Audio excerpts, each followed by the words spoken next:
flight. Made a list of stuff I need to buy.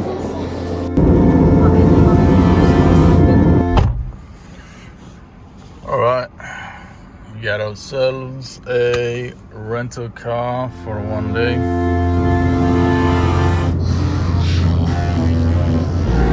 Alright, Reykjavik downtown, let's get some food.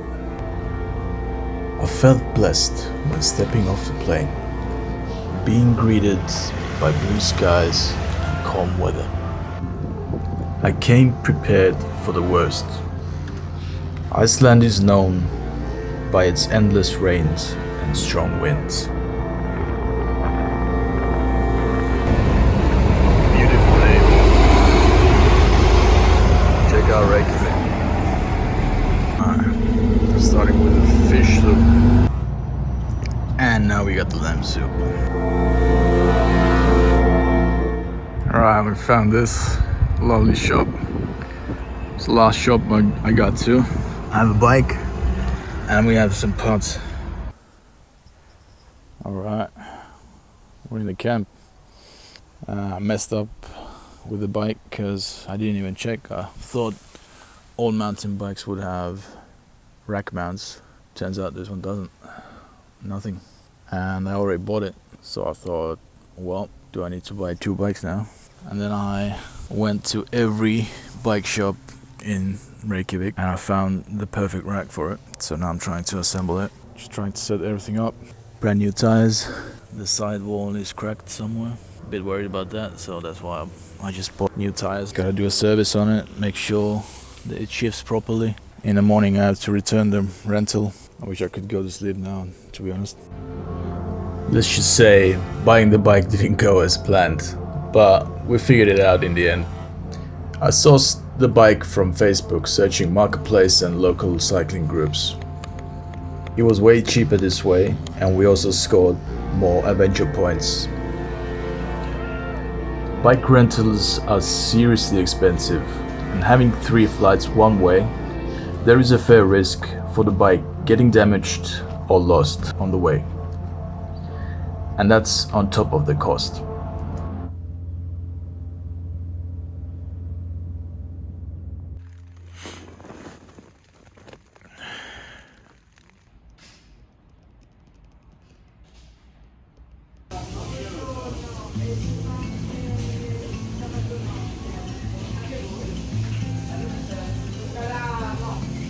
I lost some time in the morning trying to figure out all the packing for the first time, so I finally got going around lunchtime.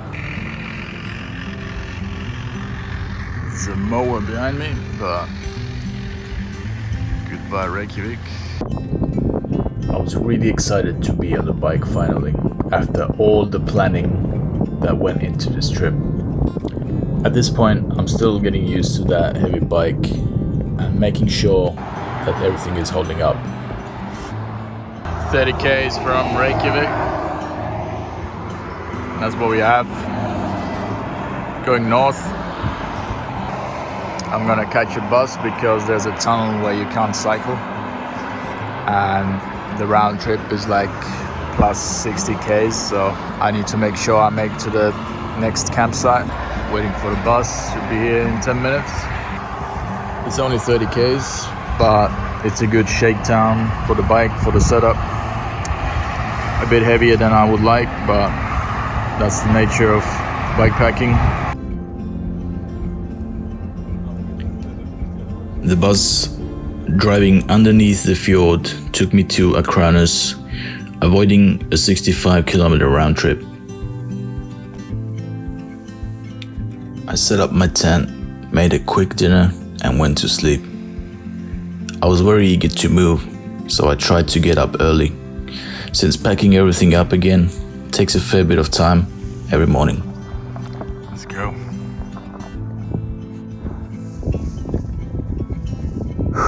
Five Ks into day 2 of cycling. It's nice and quiet, but we do have a headwind. And my balls are cold. Need to put on some extra pants. On the second day, I really got a good taste of what's to come for the next 2 weeks. Substantial headwind held my speed back and took more effort to overcome. I felt quite strong for the first 3 hours, but then started feeling it. Little shelter, rest stop. The next campsite was only 62 kilometers away, and I had to take it since I wasn't making good time. And after that, there wasn't many options around.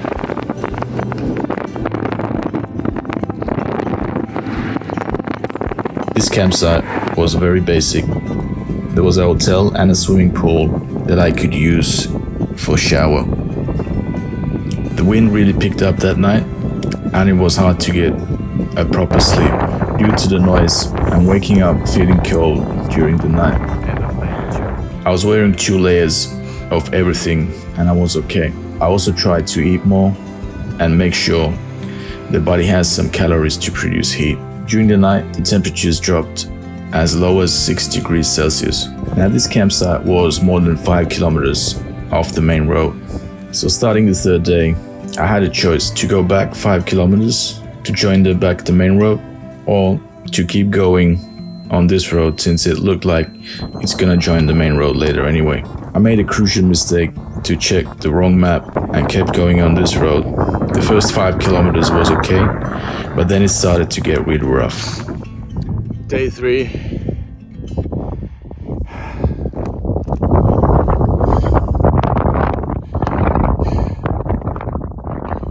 Because the last camp was slightly off from the ring road, I decided to keep on going on that road, but it's all gravel and all very hilly, and the only plus side is there's no traffic at all, but it's very rough roads. Now luckily I do have a mountain bike, but I'm not happy. Right, I feel like it's gonna just destroy this setup. I've done almost half of it, so can't turn back now. It's beautiful hills there. Onwards.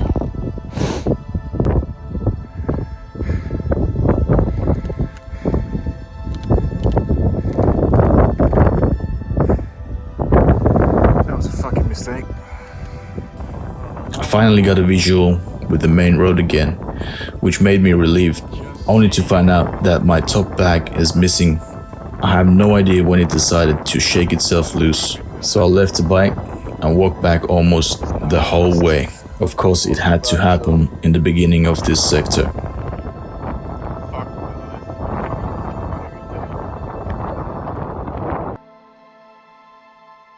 Once I got back on the main road, I was already 40 kilometers in, and it was past 2 o'clock already. I still had more than 50 kilometers to go with a strong headwind. I was running out of snacks and water, so there's no way I can do another 50 kilometers.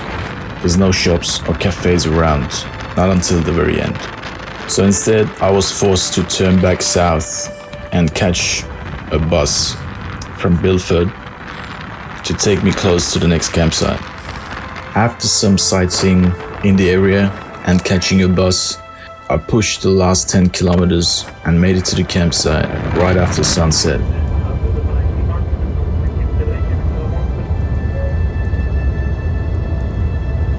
Next morning, I really felt like taking a rest day, but after a late wake up, I realized there was nothing around, no shops or anything to do. So I started going.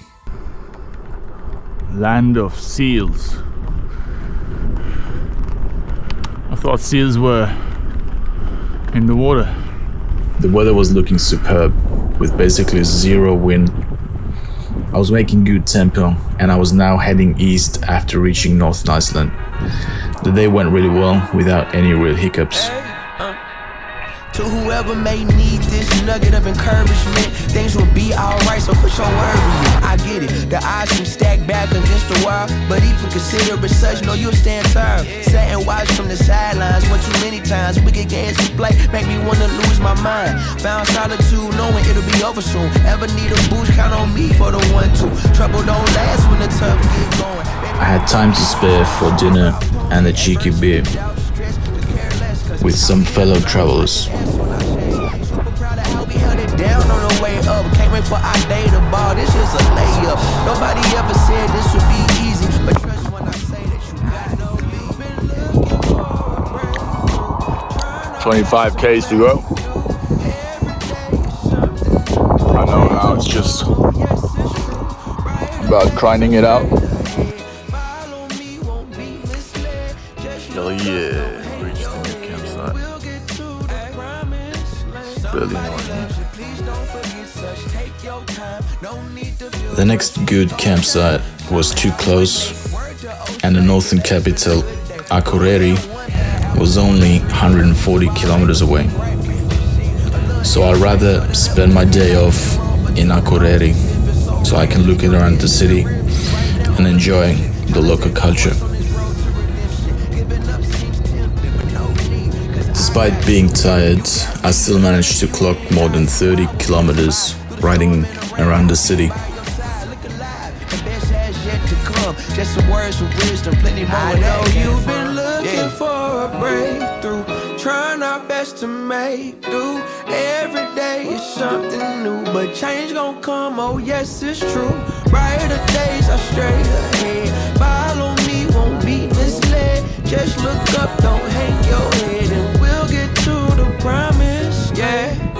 And it may seem like things ain't working. I really loved it and managed to see some local culture and life. I made a visit to the local art museum.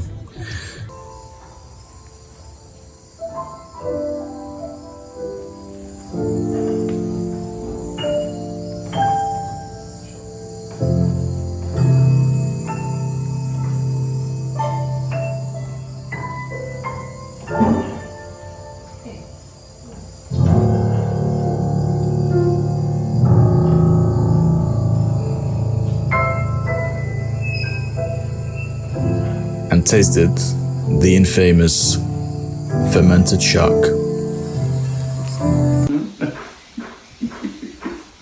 Alright, This is good.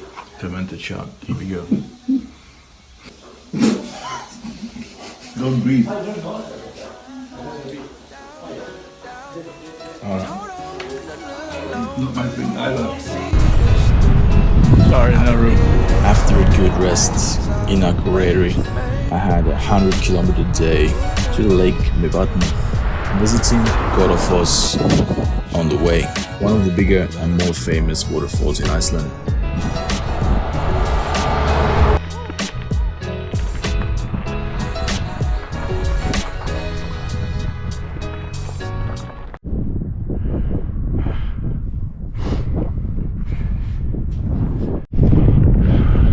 Fuck, it's still going.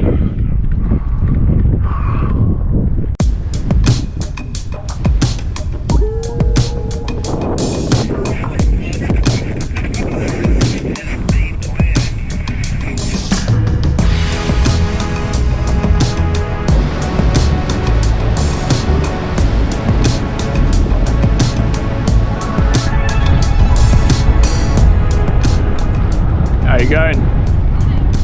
Which way? That way? Yeah.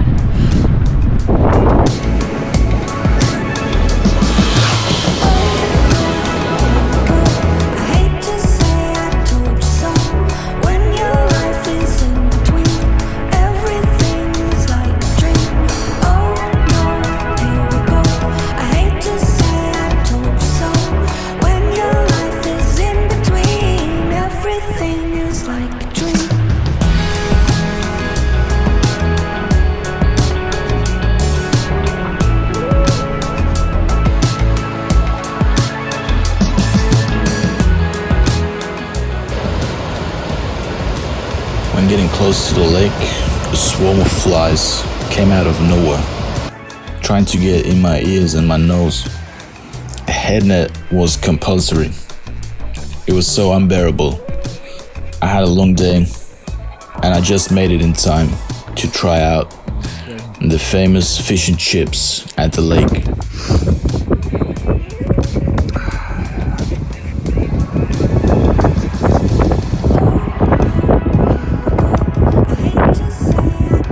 First thing in the morning. Day 8.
The next campsite was 80 kilometers away. It started with a climb. After that, I had frontal winds all day with speeds up to 30 to 50 kilometers an hour. It just took the life out of me. And it got dangerous at times when partly sideways. I had a close call when a gust of wind almost pushed me into the traffic. At the 50-kilometer mark, I was tossing a coin whether I keep going or try to find shelter. It's this freaking desert. There's nothing here. No service, nothing, absolutely nothing. Fighting headwinds. 30-40 k's an hour headwind. Side wind. Got very dangerous at some point. I'm very tired. I'm only halfway to the campsite. So just found this pile of gravel so I can get a bit of away from the wind so I can make a meal. Somehow I found the energy to push through, and it was a guaranteed rest day tomorrow. There was no place to set camp, to get out of the wind. That day was a test of my character and willpower. The last stretch, I was off the bike every couple of kilometers. There was a lovely, warm cafe 8 kilometers before my campsite. I stayed for 30 minutes just to warm up and collect myself. The staff was super friendly, even offering me free coffee. But at that point, I was already celebrating because I knew I was gonna do it. Once at the reception, I rewarded myself with a cold beer and booked 2 nights straight.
It was a very nice place to take a day off and had everything I needed.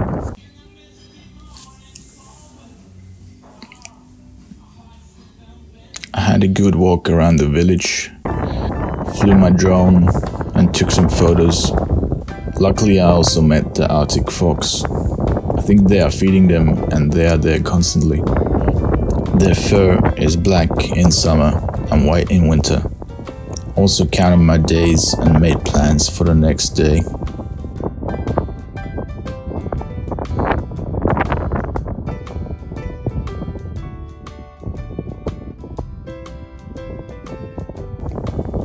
I opted for the bus once again to escape the torture of headwind.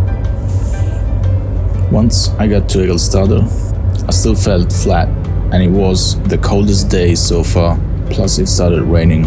I decided to book a hostel to look around the area and do my washing.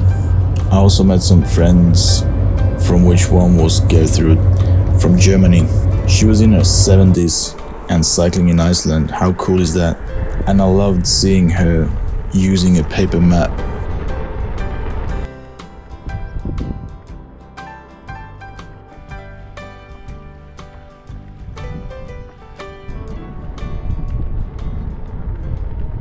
And then, day 11. The best riding day of my life. The scenery, the mountains, the tailwind, the weather, everything was perfect. Nearly perfect. So far, for me, the best part of Iceland, the eastern fjords.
was really speechless. The fjords were beautiful, and for the next 2 or 3 days, I just enjoyed the fjords. The up and down, left and right roads, the headwinds, the tailwinds, the scenery. It's got a way of knowing us when we think we're lost. At the end of the day, it doesn't matter anyway. We're on the track, moving fast with a bucket of faith. This might be one of the few places in the world where you can ride a tunnel like this. I think it was about 6 kilometers. The noise from upcoming cars was so loud it felt like the devil's gonna come up from the earth.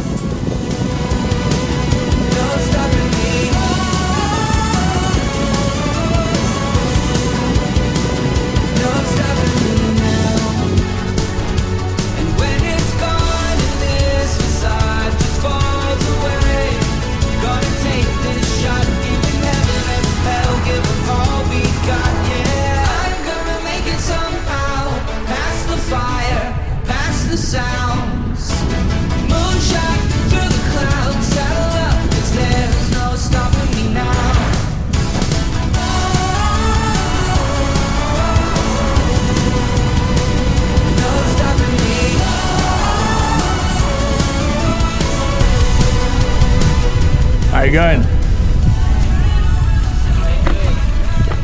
Pretty good.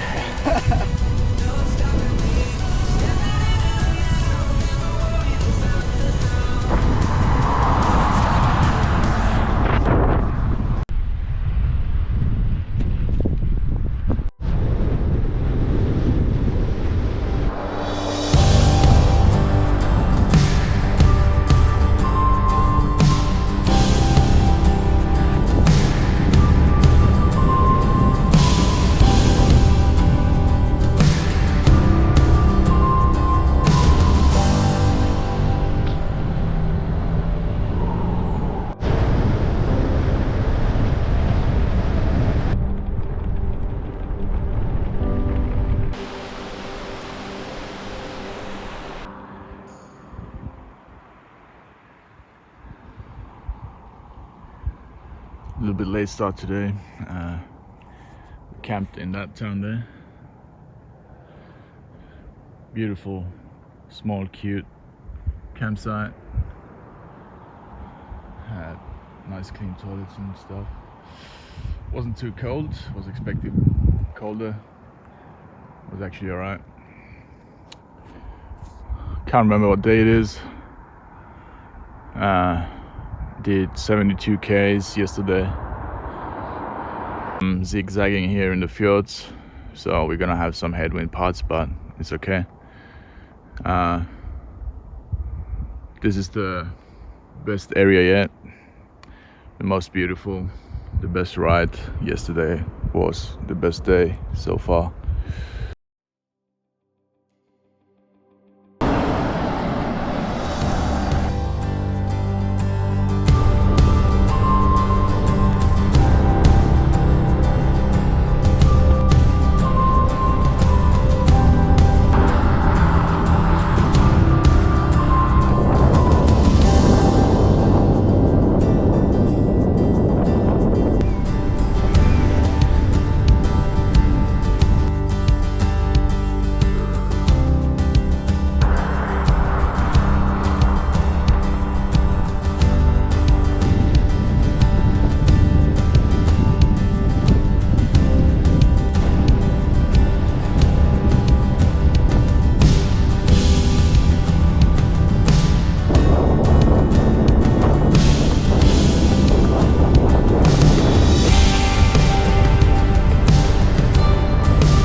I broke another record in my life.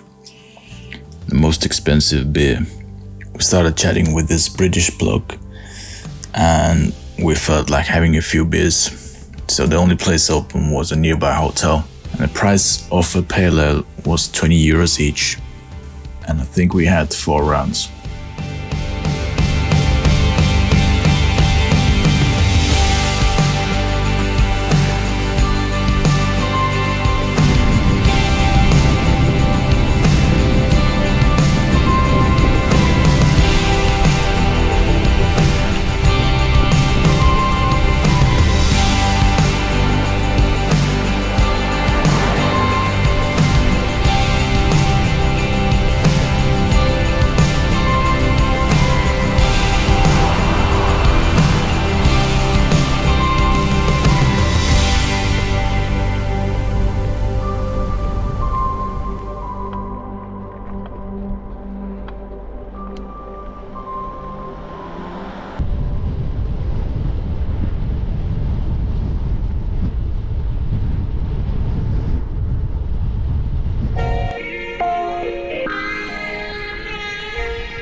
Slowly but surely, I was making my way to Höfen, where I was gonna meet up with another friend I met just a few days ago. A guy who actually lived very close to me in Australia at that point. He was traveling by car. Unfortunately, his DJI remote had malfunctioned, so he wanted to borrow my remote. So we were gonna meet up and I was gonna lend him my remote. After some considerations, I was gonna take another bus to get from Höfen to Vik. It was another area where there was nothing in between. No shelter, no cafes or anything. I was lucky that he actually offered me to jump on the car. Somehow we fitted the bike and my equipment on the car, and I just got to enjoy a ride and some company for the day. This also meant that I had more time in my hands and I had the chance to do some sightseeing and take some time off. That was really nice of him. I got to go to the Diamond Beach, the canyon which name I can't pronounce, and we spent the afternoon doing sightseeing around Vik. 2, 3, 4.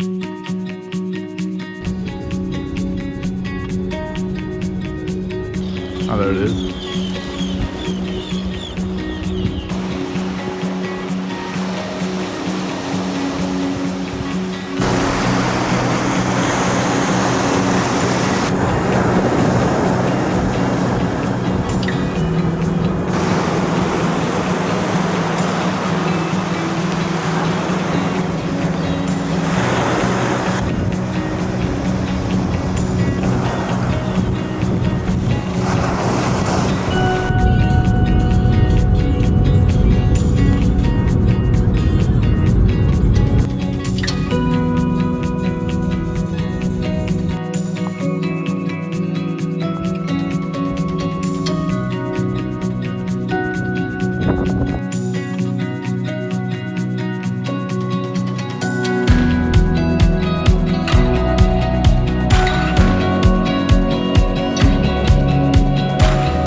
After Vik, I was back on the bike, and my main goal now was to reach Westman Islands. It's an island south from the mainland. I was randomly browsing Google Maps when I was planning my route, and I saw a beluga whale sanctuary on that island, and that's what caught my interest. I didn't expect it to be one of the best places in Iceland. It was stunningly beautiful. I think many tourists don't know it, and they're actually missing out.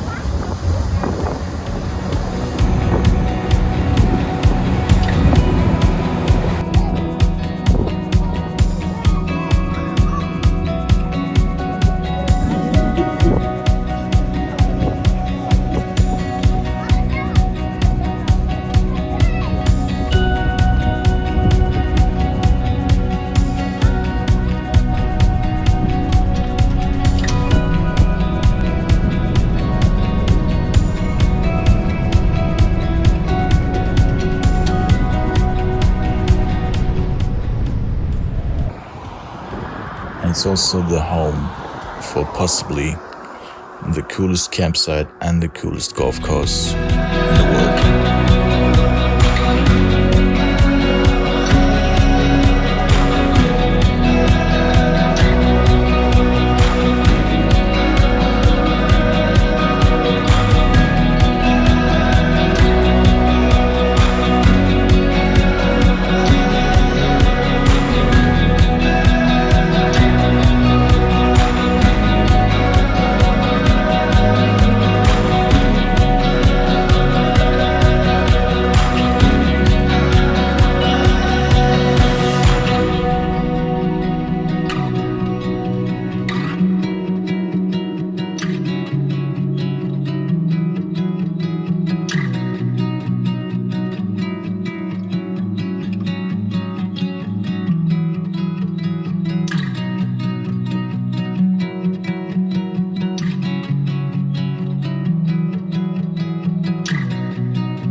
My tent. This is the coolest campsite I think I've ever seen, maybe ever will see. That's the golf course, and there's the ocean. There's the town.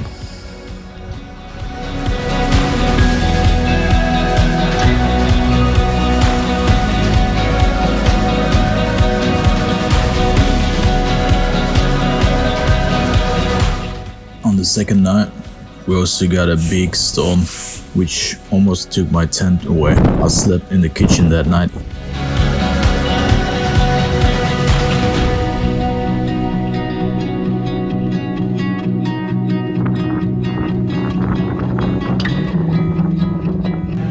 She's a scared, and this is the white, lovely animal.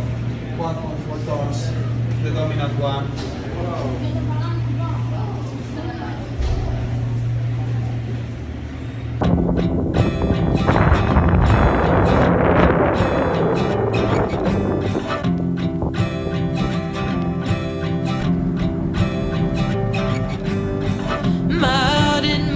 This was also a perfect place to see puffins.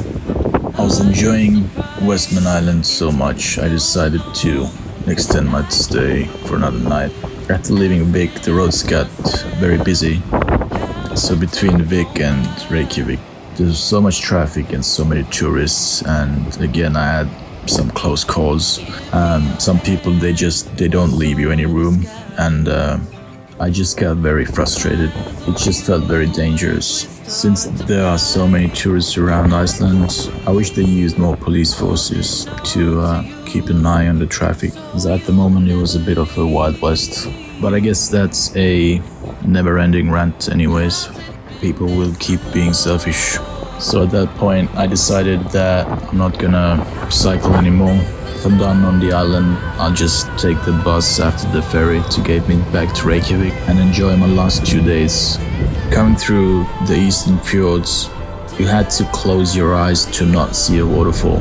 So I didn't really care to visit any more waterfalls anyway. I got back to Reykjavik, I stayed at the same campsite.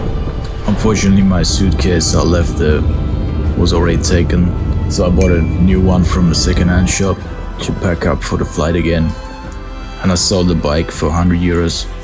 on Facebook Marketplace. I also went to a restaurant on the last night. I wanted to try some local dishes. I tried the puffin breast, horse steak, and I also had whale sashimi. But it looks like I forgot to take the picture of it. To be honest, none of them tasted like anything new. The puffin tastes like fish, and the horse and the whale tasted like beef. And that is the end of my trip. Thanks for watching. Asking myself, how's the time flown by?